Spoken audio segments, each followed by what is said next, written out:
The speakers are Sarah Leon Guerrero and Lisette Arellano from the Mt.Tam Collaborative talking about their work on Mt.Tamalpais.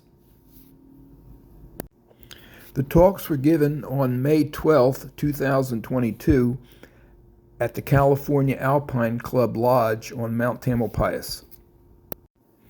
Sarah Leon spoke of her work as a Mt.Tam scientist in creating a local bee laboratory for studying bees and her work involved in those studies. Lisette spoke of her work in using the Marin Municipal Water District camera trap project in identifying creatures that come into view of the remote cameras placed around the Marin Water District lands.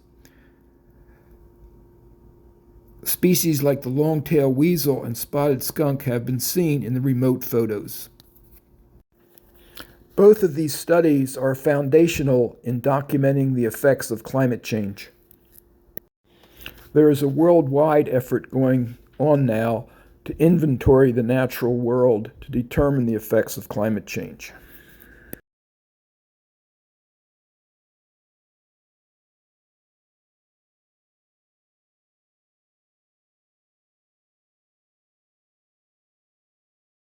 Of all the different biodiversity on Tam. As somebody who is a bee person, I noticed insects are never included there. So let's put a big old insect there with a big old question mark, and that'll totally blow out our biodiversity out of the water. Insects are one of the most diverse terrestrial groups out there, and bees in particular.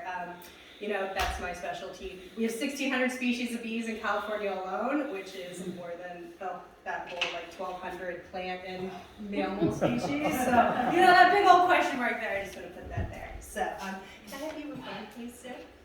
So what is the Tamalpais Bee Lab?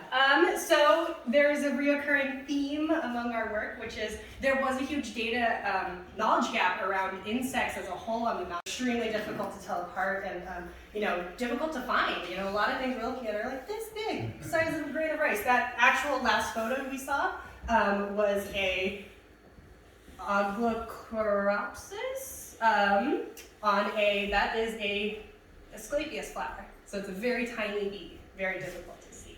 So if I could have you move forward. Oh, no, sorry. You got it, Sue.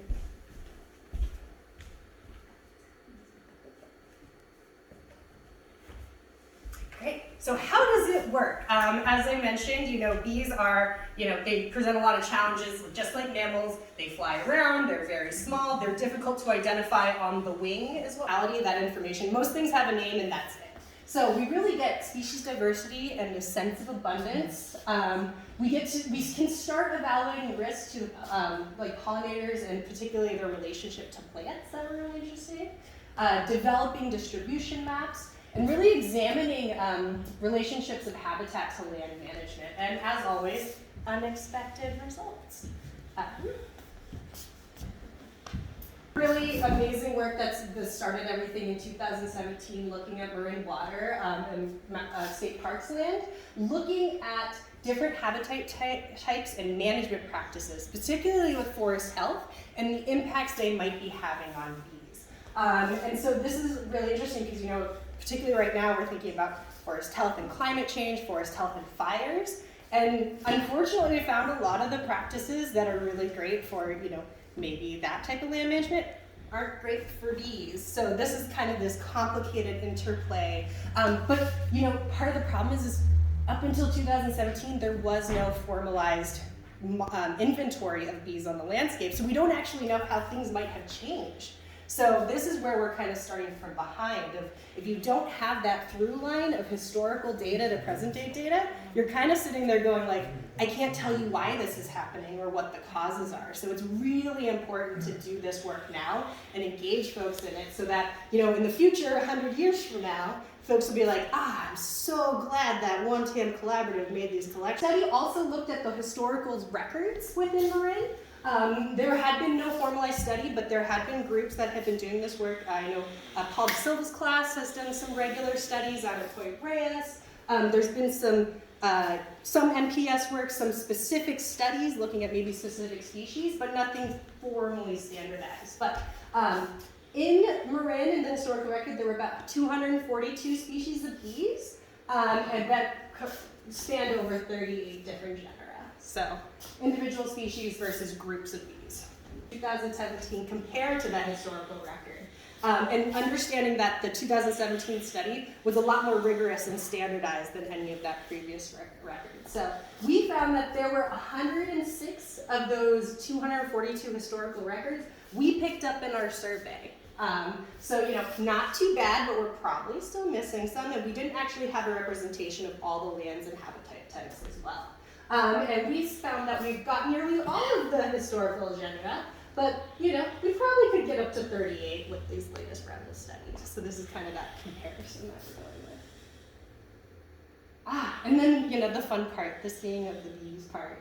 So these are some of the species that we picked up, 122 species found in our most recent survey. We were able to say, and this might actually be a sampling bias, which is always something to consider when you look at your different types of monitoring, that Halictus tripartitus, which is a very, very tiny bee, it's about the size of a grain of rice, is our most abundant bee, and that might actually have to do with life history. Fun fact about, you notice that bubble in its mouth? So that is a behavior that certain bees do where they drink nectar and then they'll sit and blow air bubbles into it to concentrate the sugars. So if you look hard enough, it's a very small bee, sometimes you'll see them blowing bubbles. It's very cute. Yeah. And then if you don't mind clicking again. And I think, I love this photo because it's a really great juxtaposition of some of the more common animals that we see, like raccoons and opossums in this region. And so, for example, we have, and so I believe quite a few of those photos are somewhere over there. Heather Cough. Yeah, they are, right over there. And the weasel, the long-tailed weasel, is actually one of those species that it wasn't detected until 2018. So the project had been going for quite a while, and it took quite a bit of effort to detect it. So the longer that this project is on, the longer that we are, there's an increased likelihood of detecting the rare species. And so